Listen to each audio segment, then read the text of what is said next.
Hello there, this is Sword, and today we're taking a look at the NiceHCK Octave, a DAC amp from NiceHCK. For clarification, they did send this out for review. They don't get to see the review. I just record it and put it out, and then I'll send them a link and be like, hey, I did the review for that product.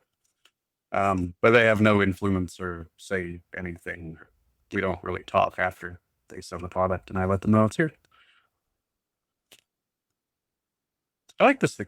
Right. So the NiceHCK Octave is just a very small little dongle DAC, like the size of my thumb, and then obviously the USB-C cable. It has a few features on it. It's not just like a dongle DAC that you just plug in and the rest is all done through your phone. It does have a high and low gain switch, and it has a pause and volume up and volume down button. There are a whole ton of steps in the volume up and down, so you can really fine tune the volume to like specifically what you want. Unlike with normal phone up and down, where it's like one might be a little bit too high and that one's a little bit too low, and I'll just pick whichever one. This is like precision picking what you want to go to. I really like it. It's also normal 3.5 and 4.4, and because most of the IEMs and flatheads and everything that I have is 4.4. 4.4. I love 4.4. That's usually my preferred. So perfect. As well as it's purple. So there you go. It's the best dongle DAC ever. It's purple. It'd only be better if it was purple and green. Anyways, purple, black. Those are the two colors it comes in. Technical specifications.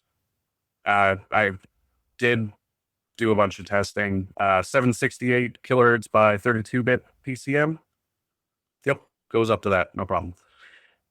256 DSD. Perfect, no problem. The colors on here will change based on the quality of audio that you're playing back to it. Green, yellow, and red.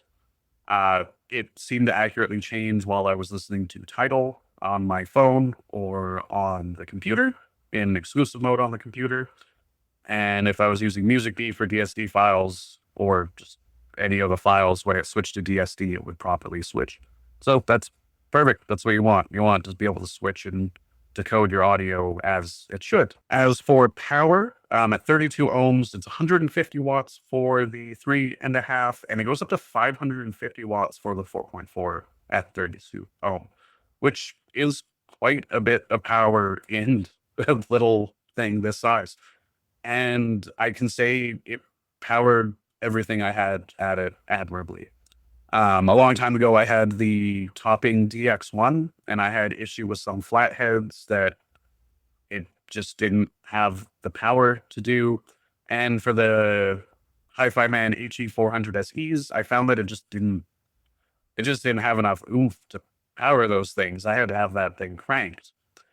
I can run flatheads, the HE400 SE on this, no problem, which is very nice. It's going to be powerful for pretty much everything you throw at it, unless you have special things that need special amps that you should probably have the special amps for. But for the most part, this would be good for everything. For people who very specific about DACs and the op amps, they are using an ES9039Q2M DAC, and they are using two SGM8262 op amps. And the reason that they're using two op amps is because they have one op amp for each side. So you get one for your 3.5 and your 4.4. Now, sound-wise, this is a little bit bright.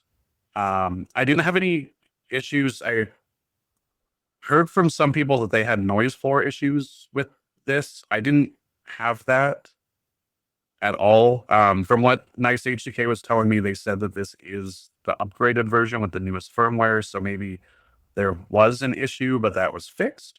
I didn't have any products that I tried on this, headphones, IEMs, flatheads. I didn't have any noise floor on this for anything I tried. So maybe if that was an issue, that's issues fixed now, hopefully, if it was an issue, because we want companies to fix products and be held accountable, right? Anyways, kind of bright sound. Not, I don't think it's as crispy as some of the topping products I've tried. And like just very digital sounding. This is nice.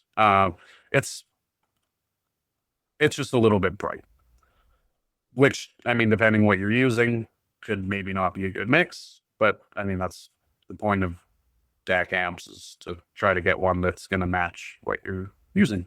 I find it a little bit bright, not overly so. I don't think it like is transforming anything into something that it's not. It's just a little bit brighter compared to what I use as my kind of standard desktop setup, which is the FIO K11, which I find to be fairly neutral, especially with the different filters on it. The Octave seems to have better separation for instruments, and just overall, even for like video games and stuff, than the K11, which I was actually kind of shocked by, because I mean, this thing is $90. So it's a fairly expensive little DAC amp, in my opinion. That's like, you can get them way cheaper, but I think separation and like sound wise, I think this is actually well worth it. Because even versus the K11, a lot of songs I listen to are there's a wall of sound, chaos going on. This is able to separate it better. Some songs where it almost gets to the point of like clipping on the K11 and like every instrument's just crammed right in there. I find that there's a bit more room for them to breathe on this, which I wasn't really expecting. And I actually really like it. And I've been having this kind of plugged in and using it instead of the K11, which I really didn't expect from a thing like this. But the place where I've been using it the most is on my aux cord for the car. And that might seem kind of weird at first, because why would you do that? And that's because NiceHCK have built a app for EQ that is set up for the DAC amp, and it's awesome. It's really good. It's pretty much, it's not as good as Piece EQ or Piece APO on desktop and being able to like change everything and add as many bands as possible, but it's actually really good. And for just like car audio listening, you can kind of just EQ and tailor it way more than most vehicles are going to let you, for one. And like, it just really lets you get into the sound and do what you want to do there. I will pull it up on my phone. Hold on, I got to update. This is a good sign though, because I have to do an update on their app, which means that they are working and updating their app. I downloaded the app on their website. There's a like Android app thing, and then it gives you a QR code to scan. The product photo says NiceHCK and has the NK, but the app is Yuan Dao. So keep that in mind if you do download it, that you will have to not search NiceHCK, because that's not gonna work. All right, so I just open up the app here. You have to connect headphones to the Octave in order for it to work. And this is just kind of the main screen. Now, you do get official EQ, which I feel like maybe they will add more options, but let's be honest, usually the, general rock, jazz, classical, hip hop, most of the preset EQs are usually pretty bad, but we get custom EQs. I haven't saved any on the phone that I'm recording this on. That's okay. We'll go through it. So this is what you get. You get a full, pretty much piece EQ with your your gain and your quality for everything. So if you want some ridiculous sub bass, you can do that on here. And if you want it to just be peaky in those sections instead of filling up everything, you can set that up with the quality as well, to the point of like literal just really tight peaks. So with this, you really get the ability to fine tune and just get that exact sound that you're looking for. And I really like the interface, the way that this is all done on here. It makes sense to me. And if you've EQ'd stuff before, this will probably be very easy for you to do. Now, if you get it all set up, you like it, you want it, you just save it as a preset. So we'll save this as our recording preset, save. And then we can go into here, and we go into here, hit that, well, it's already set now. But there you go, that's it. We're on our recording. If we have one like I have for the vehicle, and I'm like, well, and that's, for whatever reason, that's what I really like. That sounds really good in the vehicle. I can save a new preset. We'll name that as the car.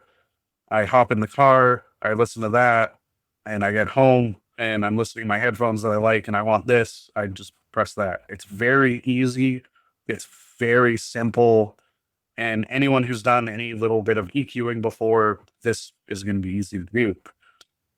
I haven't looked, but I would imagine that you can kind of go into like Squiglink and do an EQ for product to product, and it gives you all of the values. You don't get to input the exact values on here, but you can maybe do kind of like a simplified version of it and maybe get close to the sound of something else that you want.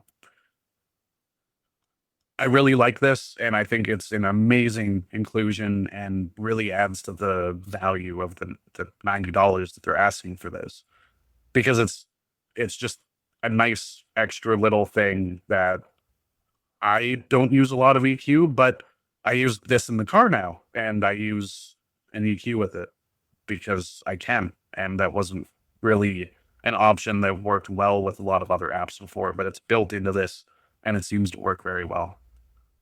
All right, so overall, the NiceHCK Octave, fantastic. I haven't had any issues. Actually, hold up. That's a lie. I just remembered one thing. When I'm using this on desktop, if I'm playing audio, if I'm playing like say a video game and there's a load screen, if that load screen takes a while, there will be a click when this kind of comes back on, because it has like a very quick sleep mode. If that would probably be my only thing that I would say for maybe NiceHCK to change or in the next firmware update or something, is to either make the sleep mode longer, or I don't know if they'd be able to, but to make the like click or pop or whatever it is when it clicks back on just quite a bit quieter. It's not loud enough to be like deafening. It's just something that's like, you're doing something, you have all of your audio paused, and you're like, I'm going to play audio again, and then it clicks, and it's like, I don't need that. I don't want that. If it was quieter, I don't think it would bother me, but it's just a little, it's just loud enough to be like, why? Why'd you do that? Stop. That's probably my only complaint. Other than that, audio works great. All of the steps between volume, fantastic. The EQ app, awesome. 4.4 per, it's good. And I like the enhanced like separation versus the Theo K11. If I got a second one, I would probably debate using this instead of the K11, and then maybe just keep the K11 for my speakers, because obviously I can't put the RCA cables into this. But yeah, I think That's everything. Thank you very much for watching. Thank you, NiceHCK, for sending it out for a review. And I hope everyone has an amazing day. Peace.